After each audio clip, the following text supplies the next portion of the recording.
Hello my champions, विजय आदर्श की पाठशाला में आप सभी का स्वागत है। बहुत अच्छा लगता है, आप में से बहुत सारे बच्चे रेगुलर बने हुए हैं और कंटिन्यू जुड़ गए हैं। मैं अपना वादा पूरा कर रहा हूं, क्या आप भी अपना वादा पूरा कर रहे हैं?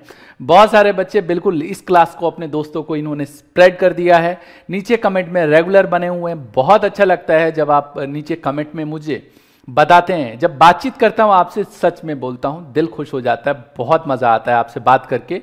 अच्छा लगता है जब आप क्वेश्चन पूछते हैं और ये टू वे कम्युनिकेशन होता है ना, तो इससे मेरा भी मन लगा रहता है और पता चलता है कि ओके, आपको समझ में आ रहा है, आपको मजा आ रहा है। बच्चे रेगुलर नीचे लिखते हैं, सर मजा आ रहा है रियली पढ़ने में।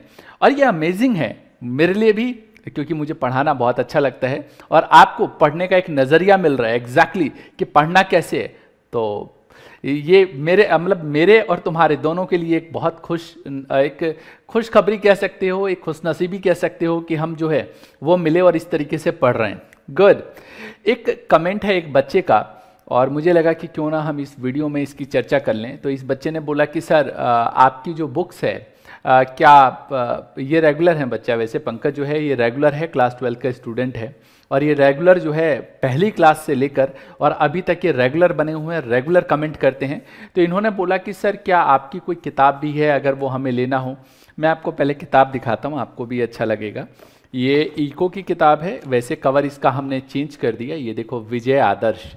और अगर मैं आपको दिखाऊं तो इसका जो फर्स्ट एडिशन हमने निकाला था, बहुत सारे बच्चे बोलते हैं सच में सर आपको इतना टाइम हो गया देखो, अगर आपको दिख रहा हो कैमरे में थोड़ा सा क्लियर फर्स्ट एडिशन तो देख लेना।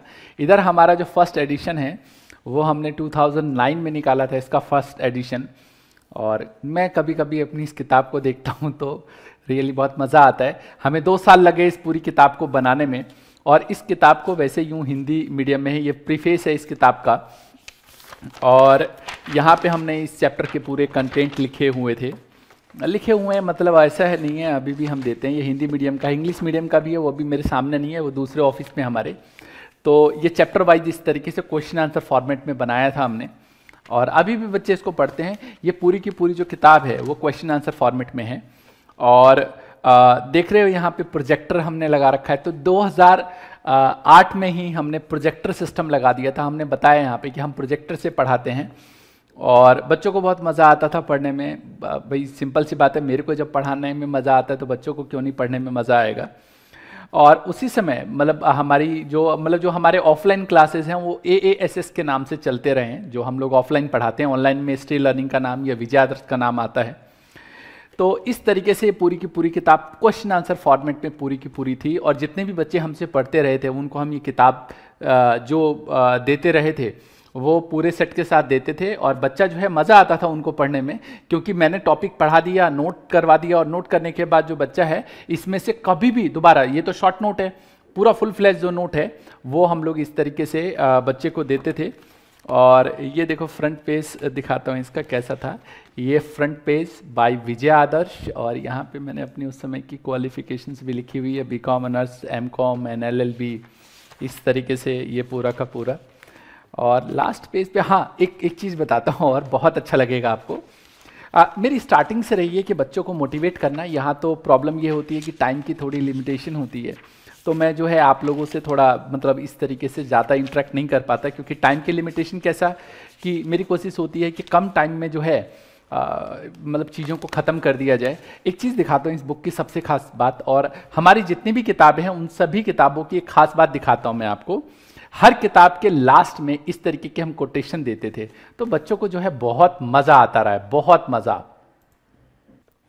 यहाँ पे ये दिखाता हूँ, एक और दिखाता हूँ। ये है 7 अक्टूबर 2011 की कोटेशन है और ये जो रीप्रिंट है, रीप्रिंट भी दिखाता हूँ। शायद ये रीप्रिंट 2011-12 का है, ये जब हमने किताब लिखी थी। हाँ, अक्टूबर 2011 का ही है। तो अक्टूबर 2011 में ही एक्चुअली कोटेशन, हम जब हमारी पूरी बुक कंप्लीट हो जाती है तो लास्ट में हम कोटेशन लगाते हैं। तो ये देखो, और मजे की बात बताऊं कि ये जो कोटेशन है घर में जैसे किताब किसी ने उठा लिया, घर के किसी मेंबर ने, छोटे या बड़ों ने, तो कोटेशन बहुत पढ़ते थे। तो बच्चे जो है हमारे पास सबसे ज़्यादा रिप्लाई करते थे कि सर ये जो मोटिवेशनल कोट्स आप लिखते हो, मोटिवेशनल कहानियाँ जो लिखते हो किताबों के पीछे, किताबों के नीचे, या किसी भी जब चैप्टर ख़त्म हो जाता है तो बहुत मज़ा आता है ये पढ़ने में। खैर ये तो अभी क्या है कि अभी भी जब आप हमारा ई बुक बाई करोगे ना, जो हमारे स्टे लर्निंग मोबाइल ऐप पे है, उसमें भी ऐसे ही है कि हर जब चैप्टर खत्म होता है तो लास्ट में हम मोटिवेशनल कोटेशन डालते हैं। पहले तो मैं हर क्लास से पहले मोटिवेशनल कोटेशन डालता था, जैसे जिन बच्चों ने स्टार्टिंग से क्लास देखी है उनको पता है, स्टार्टिंग में मैंने गुब्बारे वाली कहानी सुनाई थी। ये भी दिखाई देता हूँ, 2 मिनट लगेगा, फिर इसके बाद क्लास चालू करते हैं। ये है अकाउंट्स की किताब बाय विजय आदर्श, है ना, मज़ा आता है, अच्छा लगता है। ये कुछ मैंने लिखा हुआ है अकाउंट्स बाय विजय आदर्श। और दिखाता हूँ सबसे मज़े की बात, देखो ये इसकी जो रीप्रिंट है वो देखो, 2007 से हमने इसको जो है वो चालू कर रखा है, स्टार्टिंग में 2007 से। और इसका रीप्रिंट जो है 6th एडिशन, फिर 7th 8th भी निकाला हमने 2012 13 14 के बाद। फिर उसके बाद हमने ऑनलाइन में ना क्या किया, इसकी पीडीएफ देनी। तो मोटी देखो कितनी मोटी किताब है ये। और ये डेडिकेटेड टू, मैं कृष्णा को बहुत मानता रहा हूँ, तो डेडिकेटेड टू कृष्णा। और इसके बाद फिर चैप्टर की पूरी लिस्ट है, और उसके बाद ये अकाउंट्स की पूरी बुक है। तो इस बुक की खासियत पता है क्या थी, इसमें ना बहुत अच्छे अच्छे क्वेश्चंस हमने डाले हुए हैं। और ठीक है, ये है इस बुक की खासियत अभी भी है कि ये इसमें अच्छे अच्छे क्वेश्चंस हमने पुटअप कर रखे हैं। और अच्छे अच्छे क्वेश्चंस के बाद मतलब इसमें varieties of question, topic wise question डाले हुए हैं। ये अलग बात है कि इसकी सेल हमने अभी कंप्लीटली बंद कर दी है। इको का तो अवेलेबल है, इको के तो जो वो हैं, इसको चैप्टर वाइज कर दिया इको का। जो इको का अभी देखा आपने, उसको पूरी बुक की बजाय हमने चैप्टर वाइज कर दिया है। क्योंकि बुक में क्या होता है ना कि अभी जब मतलब इसमें पूरा बहुत सारा स्टॉक हमें रखना पड़ता है। पूरी बुक छपवा के पूरा स्टॉक रखो, अब पता नहीं पूरे टाइम तक निकलेगा। फिर रखने की प्रॉब्लम, फिर आप समझते हो कि एक बुक को प्रिंट कराने में कोई छोटा मोटा पैसा नहीं जाता, और अगर हम 500 बुक छपवाते हैं तो एक अच्छा खासा अमाउंट जो है वो इन्वेस्ट हो जाता है। तो अभी हमने ई बुक में रखा। और ये देखो मैथमेटिक्स बाय विजय आदर्श, जी हाँ, ये 12th क्लास की है। और इसका रीप्रिंट भी दिखाऊं, हाँ, ये 2008 में हमारा आ गया था। तो ये दिखाता हूँ मैं, ये 2008 की बात है। तो 2008 में ये था, और इसका प्राइसिंग ए भी दोनों पार्ट है। प्राइसिंग तो हमने यहाँ पे लिखा नहीं, क्योंकि हम अपने बच्चों को देते रहे हैं। और मैथ्स की भी बुक की खासियत क्या थी, इसमें बहुत अच्छे अच्छे क्वेश्चंस हमने डाले हुए हैं। तो जो बच्चा इस पूरे मैथ्स की बुक को कर लेता है, मज़ा आ जाता है, क्योंकि इसके अंदर कुछ भी छोड़ा नहीं है, हर एक चीज़ हमने इसमें शामिल की हुई है। तो खैर काफ़ी लंबी चौड़ी चर्चा कर ली यार, 7-8 मिनट मैंने आपसे इस बारे में बात कर लिया कि बुक कैसी है। तो पंकज ने पूछ लिया, तो मुझे लगा चलो मैं क्लास में ही बात कर लूँगा। अच्छा, कई बच्चे बोलते हैं कि सर वो इको का हमें बुक ले लेना चाहिए। देखो डियर, मैं ये तो नहीं कहता कि आप बुक बाई कर लो। हाँ, ये है जो हमारे पेड कोर्सेज लेते हैं हम उनको देते हैं ज़रूर, जो हमारा एक्चुअल है। एक्चुअली सही बोलूँ तो पिछले साल जो पेंडेमिक सिचुएशन हुई और इस अभी जो पेंडेमिक सिचुएशन हुई, तो इससे मैं काफ़ी ज़्यादा मुझे बुरा फील हुआ। वो बुरा इसलिए फील हुआ, जैसे पंकज ने भी हमें स्टार्टिंग में कॉल किया था कि सर मुझे वो कोर्स लेना है, और जब हमारी फ़ीस देखी तो उसने कहा कि सर मेरी एबिलिटी नहीं है कि मैं इतनी फ़ीस पे कर पाऊँ। और ऐसे करके बहुत सारे बच्चों ने हमें बोला। तो मुझे लगा यार कि ये तो बुरा रहेगा अगर मैं आप लोगों की हेल्प ना कर पाऊँ। मैं ये तो ज़रूर, देखो जो ये मैं लेक्चर्स दे रहा हूँ, इस लेक्चर का तो चलो ठीक है, इसकी भी एक कॉस्ट होती है, आप सभी जानते हो। बिजली वाला मेरे को फ्री में बिजली तो नहीं देता है ना, या ये जो जगह किराए पे है, ये जगह भी मेरे को मतलब किराया देना पड़ता है। यहाँ पे बहुत सारे इंस्ट्रूमेंट है, आप देखते हो बहुत सारी, ये इवन वायरलेस माइक है। अब ये भी काफ़ी कॉस्टली है, बट ये तो फ्री ऑफ कॉस्ट तो मुझे देने वाला है नहीं, तो कॉस्टिंग होती है, समझो इस बात को, टाइम भी जाता है। बट जो हम कोर्स पेड थे हमारे, वो काफ़ी कॉस्टली थे, अभी भी है, ऐसा नहीं कह रहा मैं। बट मोबाइल पे जो हमने सारे कोर्सेज दिए हैं, उसकी मैंने उसका कुछ कंट्रोल मेरे पास है, तो इसलिए मैंने सोचा कि क्यों ना मैं उसकी फीस को गिरा दूं और कम से कम फीस में एक best to best education provide कर पाऊं। ये मैंने अपना पूरा टारगेट रखा, और यही सोच के मैंने जस्ट अभी कि जो बच्चे बिल्कुल ही फीस नहीं दे सकते, कोई बात नहीं, जो मैं कर सकता हूं, जितना मैं कर सकता हूं उतना मैं यूट्यूब पे फ्री ऑफ कॉस्ट पूरे साल तक पढ़ाऊंगा, ये मेरी जिम्मेदारी है। बाकी जिनकी एबिलिटी है वो मोबाइल ऐप पे जाके आप वहां से जो नोट्स हैं या बाकी चीजें हैं वो आप जाके ले सकते हो या कोर्स ले सकते हो, इट्स अप टू यू, है ना। चलिए, आज काफ़ी सारी बातचीत कर ली यार मैंने आपसे, बट अच्छा लगा मुझे। इतनी सारी चीज़ें शेयर करके। पंकज ने अगर बात नहीं उठाई होती ना तो ये 10 मिनट सही बोलूँ तो आपके बच जाते। तो भाई कुछ बोलना है तो पंकज को बोल देना कि भाई पंकज तेरी वजह से 10 मिनट मेरे खराब हुए आज पढ़ता। खैर पंकज इसको अदरवाइज मत लेना, ये तो एक मजाक था। वैसे पंकज की बदौलत ही आप इतनी सारी चीज़ें देख पाए, नहीं तो शायद मैं बताता भी नहीं बुक्स के बारे में आपको। क्योंकि एक्चुअली मेरी स्टार्टिंग से सही बोलूँ, आप हमारी कोई भी पुरानी वीडियोस भी देख लेना, पता नहीं स्टार्टिंग से मुझे रहा है कि अपने मुंह मियाँ मिट्ठू क्या बनना यार, क्या सोचना। मैंने कभी भी ना 3 चीज़ें मैंने लाइफ में कभी नहीं की। कभी भी किसी टीचर की बुराई नहीं करी। हाँ, मैं क्लास में ज़रूर बोलता हूँ कि कई बार ये टीचर्स को भी नहीं आता, वो इसलिए बोलता हूँ कि आप सतर्क रहो, इसलिए बोलता हूँ। मैंने आज तक कभी किसी टीचर की बुराई नहीं करी। मेरे ज़िंदगी के कुछ इस तरीके के उसूल हैं कि मैं अपने मुँह मियाँ मिट्ठू क्या बनना यार, अपने बारे में क्या तारीफ़ करना, ये सब नहीं मैंने कभी किया है। और तीसरी बात मैंने अपनी ज़िंदगी में रखा है कि जब किसी बच्चे की सच में फाइनेंशियल कंडीशन, क्योंकि सबके पेरेंट्स की अलग है, तो मैं कोशिश करूँगा कि जितनी मेरी तरफ से हेल्प हो वो मैं ज़रूर करूँगा। चलिए आज की क्लास को भाई चालू करते हैं। तो 5 ईयर प्लान्स की बात करूँ तो 5 ईयर प्लान जो ये चैप्टर है बहुत इंटरेस्टिंग है, बहुत मज़ेदार है। इसके अंदर गोल्स एंड अचीवमेंट की बात होगी। और थोड़ा सा आ जाओ वापस आ जाओ यार, उसी दुनिया में घूमो मत, वापस आओ। तो 5 ईयर प्लान्स की अगर बात करूं तो गोल्स एंड अचीवमेंट ये जो चैप्टर है बहुत इंटरेस्टिंग है। अच्छा, एक प्रॉब्लम और है, बच्चों को अभी बताता हूँ। कई सारे बच्चे ना चीज़ें रिलेट नहीं कर पा रहे हैं। देखो ये जो चैप्टर है ये इंडियन इको का चैप्टर है। एक चैप्टर पीछे हम इंडियन इको का फर्स्ट कर चुके हैं, फिर उसके बाद हमने मैक्रो इको का चैप्टर कंप्लीट किया, 2 चैप्टर कंप्लीट कर लिए मैक्रो इको के, पता है आपको। उसके बाद ये सेकंड चैप्टर हम लोग करेंगे।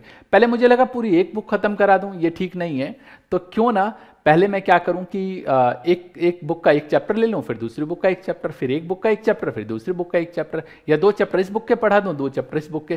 कमेंट करके मुझे बताना कि ये तरीका कैसा है, और ये जरूर बताना कि आपको मेरी बुक की जो चीज़ें हैं वो कैसी लगी। ये जो बताया मैंने वो कैसे लगा। चलिए यहाँ पे on the eve of independence की बात करें, मतलब जब हमारा देश उस समय आज़ाद हुआ, तो आपको पता है कि 1757 मतलब 1757 में जब प्लासी का युद्ध हुआ तो अंग्रेजों ने हमारे देश के ऊपर कब्जा कर लिया। और उसके बाद जो है बहुत सारी चीज़ें, जिस चीज़ के लिए हमारा देश जाना जाता था उसको उन्होंने खा लिया। एक तरीके से खाना ही कहेंगे। आप आज भी चले जाओ, ताजमहल जाते हो, सुनने में आता है, अब देखो इसका तो मुझे एग्जैक्ट आइडिया नहीं, ना मैंने कभी पड़ताल करी, लेकिन कहते हैं कि वहाँ पे जो नक्काशी हो रखे उसमें हीरे जवाहरात जड़े हुए थे जिसको वो चुरा के ले गए। खैर मुझे आइडिया नहीं है इसके बारे में, और कभी मैंने इन सब चीज़ों पर फोकस भी नहीं किया। तो मुझे बताना अगर आपको इसके बारे में कुछ पता है या क्या जानते हो कि क्या क्या अंग्रेज हमारे देश से ले गए, तो नीचे कमेंट में जरूर बताना। तो मैंने कहा कि on the eve of independence जो है वो इंडियन इकोनॉमी जो थी वो कैसी थी। जब ये लोग आए तो हमारे देश को गरीब बना के छोड़ दिया। ये बात तो सच है। सच इसलिए है क्योंकि उस समय अगर चाहते तो हमारे देश की जो, मतलब देखो ना हमारे देश की जनता कैसी थी, आपको बताऊं।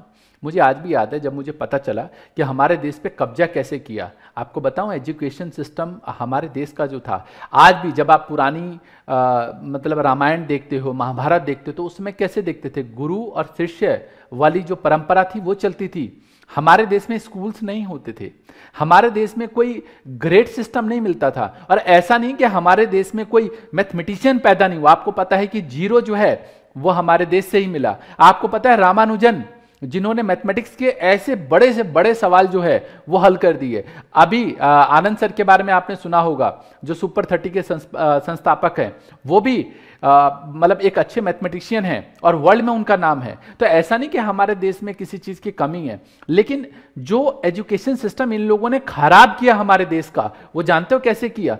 टीवी मैकेलो आया, उसने देखा कि यार यहाँ के जो लोग हैं ना बहुत प्यार से रहते हैं, एक दूसरे से बहुत मिलजुल के रहते हैं, कभी कोई प्रॉब्लम होती है तो दूसरा खड़ा होता है। यार इतना भाईचारा है इनके बीच में, हम इनको तोड़ेंगे कैसे। क्योंकि इनकी जो नीति थी फूट डालो और शासन करो वाली नीति, वो नहीं चल पाई, वो नहीं चल पाई उस समय। टीवी मैकेलो के लेके आए, आप पढ़ना, पूरा आर्टिकल है इसके बारे में, गूगल पे सर्च करना। उसने कहा कि यार यहां के लोग तो एक दूसरे से खूब प्यार करते हैं, फिर क्या करें, यहां तो गुरुकुल सिस्टम चलता है, यहां तो कोई सिस्टम है ही नहीं। मतलब गुरुकुल सिस्टम में क्या होता था पता है, एक ओवरऑल पूरी एक बच्चे को ना पूरा एक ओवरऑल तरीके से सिखाया जाता था चीज़ों को। जो पढ़ने जाता था वहाँ पे गुरु के पास ही रहेगा, जो आजकल हॉस्टल सिस्टम कहते हो आप उसको, गुरु के पास ही रहेगा, गुरु की सेवा करेगा, चीजों को सीखेगा। और वहां पे किसी को लताड़ा नहीं जाता था कि तेरे 90 वो तेरे जो नंबर है वो कम आए। अब बताता हूं क्या हुआ। टीवी में अकेलो आया और उसने ग्रेडिंग सिस्टम स्टार्ट किया। बोला स्कूल खोलो, वहां पे बच्चों को एडमिशन दो और नंबर सिस्टम रखो। आज पता है स्थिति क्या हो गई हमारे एजुकेशन सिस्टम की। सीरियसली बहुत कभी कभी दुख होता है कि जो हम पढ़ते हैं ना, हमारी जिंदगी में कोई काम नहीं होता। हमारे को कोई फाइनेंस की नॉलेज नहीं सिखाई जाती, हमारे को कोई रिलेशनशिप की नॉलेज नहीं सिखाई जाती कि एक्चुअल में रिलेशनशिप को कैसे संभाला जाता है। हमें नहीं सिखाया जाता सोशल लाइफ की क्या वैल्यूज होती है। हमें नहीं सिखाया जाता कि हमारी जिंदगी में जब प्रॉब्लम्स आए उससे कैसे बचना है, जो सच में बहुत जरूरी है। हमें किताबी ज्ञान सिखाया जाता है जिसका सच में आगे चल के, सही बोलूं, इतने सारे मैंने बच्चे पढ़ा लिए, इतनी सारी एजुकेशंस कर ली, मुझे नहीं समझ में आता कि हम इन सभी एजुकेशन का एग्जैक्टली सही कहां इस्तेमाल कर रहे हैं। सीरियसली हाँ, वो एक अलग बात है, चलो मैं तो पढ़ा रहा हूं इसलिए मेरे लिए तो ये जरूरी है। लेकिन मुझे ये बताओ कि आगे चल के जो ये सब चीजें, इसमें से सारी चीजें इस्तेमाल नहीं होती। उस समय की अगर बात बताऊं तो उस समय किसी को साइंस का इंटरेस्ट था तो साइंस की चीजें कर रहा था, किसी का मतलब जब ये गुरुकुल सिस्टम था, जब किसी को मैथ्स का इंटरेस्ट है तो मैथ की चीजें कर रहा है, किसी को जिस चीज में इंटरेस्ट है वो शुरू से ही जो है वो उसमें शिफ्ट कर दिया उन लोगों को। और आप समझ सकते हो कि उस समय का एजुकेशन सिस्टम तोड़ा गया। आज जो सिस्टम है, किसी के अगर 90% आए ना वो भी रोएगा, किसी के 99 आए ना वो भी रोएगा कि मेरे 100 क्यों नहीं आए। सोचो, यही वजह से इसी से पकड़ के उन्होंने तोड़ दिया हमारी कंट्री के पूरे सिस्टम को। और एजुकेशन सिस्टम किसी भी कंट्री का एक बैकबोन होता है जिसको टीवी मैकेलो ने आके तोड़ा। और इसी वजह से जो आज भी देखते हो ना, किसी के 99 आए वो भी रो रहा होता है। सोचो 99 लाना कोई नॉर्मल बात है क्या, लेकिन वो भी बंदा रो रहा है। कितनी बड़ी बात हो गई। तो इंडियन इकोनॉमी जो थी वो पॉवर्टी थी, अनएम्प्लॉयड थी, मतलब लोगों को ऐसे ही बेरोजगार छोड़ दिया, ग्रोथ नहीं था, एग्रीकल्चर सेक्टर पे सबसे ज़्यादा लोग डिपेंड थे, इंडस्ट्रियल प्रोडक्शन जो था, औद्योगिक उत्पादन ना के बराबर था, इंफ्रास्ट्रक्चर आपको पता है बहुत बेकार था, बहुत बेकार। मुझे आज भी याद है यार, गाँव में मतलब मेरे टाइम पे तो बैलगाड़ी चलती थी। मुझे आज भी याद है जब मेरे चाचा जी की शादी हुई तो उस समय कोई गाड़ियाँ नहीं चलती थी, बैलगाड़ी से बारात गई थी। मुझे आज भी याद है, बहुत पहले की बात बता रहा हूँ मैं, जब मैं कुछ 5 साल का हूँगा, 4 या 5 साल का हूँगा, मुझे वो दिन याद है आज भी। तो इंफ्रास्ट्रक्चर जो था, सड़कें टूटी हुई थी। आज भी गांव में देखो ना, जो गांव के बच्चे, मुझे बताना तुम्हारे गांव का हाल कैसा है, बताना मुझे, वहाँ की सड़कें कैसी है, बताना मुझे कमेंट में बताना। अच्छा लगेगा जान के यार, पता रहता है मैं भी एक गांव से बिलोंग करता हूं, बट वो अलग बात है कि ज़िंदगी में 4 बार ही गया हूं, 4 या 5 बार गया हूं मैं।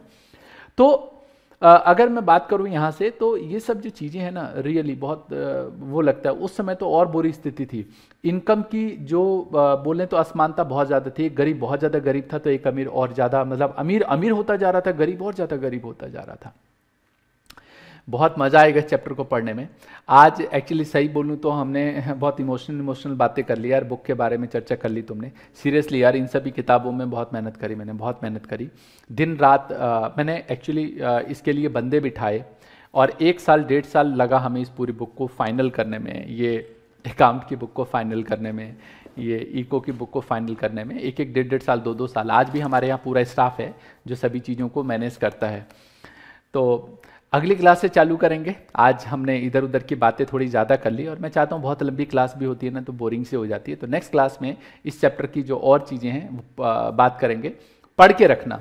और बुक के लिए अगर आपको चाहिए तो हमने अपनी स्टे लर्निंग पे डाला हुआ है नोट्स के तौर पे, 2 डाला हुआ है।